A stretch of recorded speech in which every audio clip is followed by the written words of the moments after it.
स्कंद पुराण, जय विजय और सनकादि का श्राप, भगवान वराह अवतार और वराह हृदय से क्षिप्रा उत्पत्ति के उसका महात्म्य।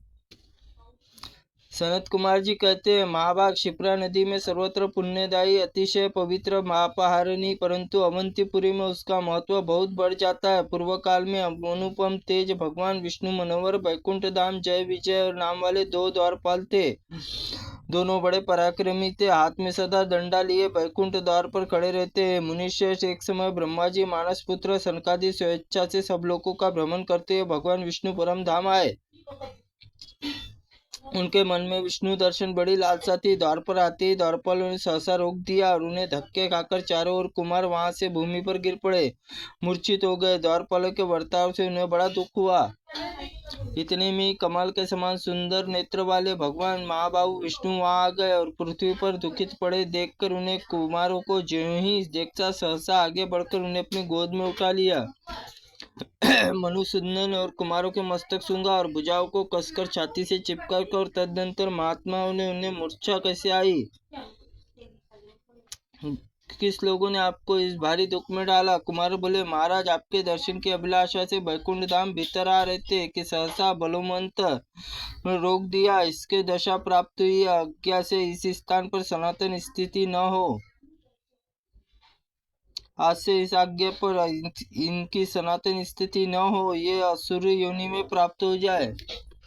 सनकादि कुमार इतने कहने पर दोनों ही जय विजय तत्काल ही आसुरी योनि में चले गए और हिरण्यकश्यप और हिरण्याक्ष के दूसरे जन्म में कुंभकर्ण और रावण और तीसरे जन्म में दंतवक्र और शिशुपाल कहलाए। हिरण्याक्ष नामक दैत्य बड़ा बलवान हो गया और देवताओं को जीतकर स्वयं ही तीनों लोक का अधिकारी बना। राष्ट्रभ्रष्ट देवता पराजित होकर स्वर्ग से निकल गए। उस समय लोग पाखंडी और पराक्रम शून्य और धर्म विमुख हो गए। सब ब्रह्मा ही ऐसा ही करते दम्भी दैत्य पशुओं के समान आचरण वाले हो गए। संसार में ऐसी दुरावस्था देखकर भगवान महाविष्णु विचार, जब धर्म की हानि होंगी, जब अधर्म का उत्थान होगा, तब मैं अपने अपने संसार में प्रकट करता हूँ।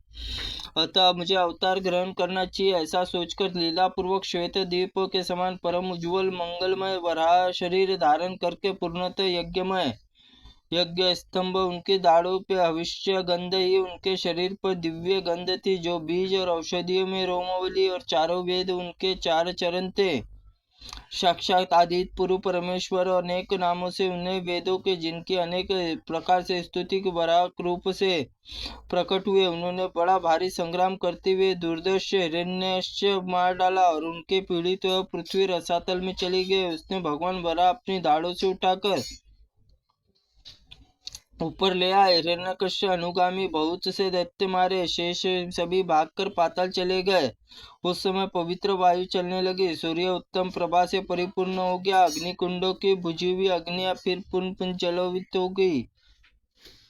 दिशाओं में कोलाहल होते थे, वह सब शांत हो गया। भगवान वराह मूर्ति संपूर्ण कामनाओं को फलों को देने वाले आनंदपुर से परिपूर्ण देव दैत्य संहार करने के लिए, भक्तों को वर देने के लिए उन्होंने हृदय से सनातन नदी के क्षिप्रा नदी हुई आनंद जलमय से परिपूर्ण आनंददायक वर देने वाली रमणीय महाकाल वन में सुंदर पद्मावती और उसमें पूरी सुंदर कुंड परम रम्य प्राचीन और शुभ स्नान करने से मनुष्य सनातन शिवलोक जाते हैं।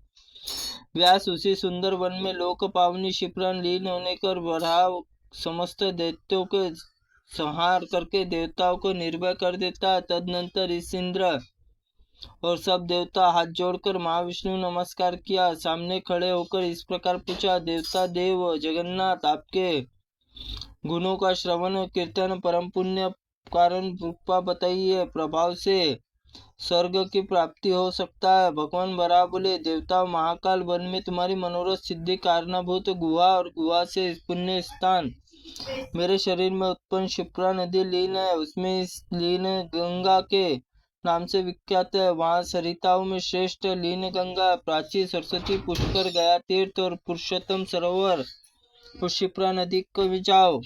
देवादिदेव जगतपुरु भगवान वराह यह परम वचन सुनकर ब्रह्मा इंद्रादि देवताओं को परम सुंदर महाकाल वन में गए। सरिताओं के श्रेष्ठ क्षिप्रा बहती थी, वहां स्नान करके दानादि शुभ कर्म करके पुण्य प्रभाव से अपने अपने लोक में प्राप्ति हुई है। व्यास जी, इस प्रकार क्षिप्रा नदी संपूर्ण लोकों में पवित्र करने वाली बताई गई है।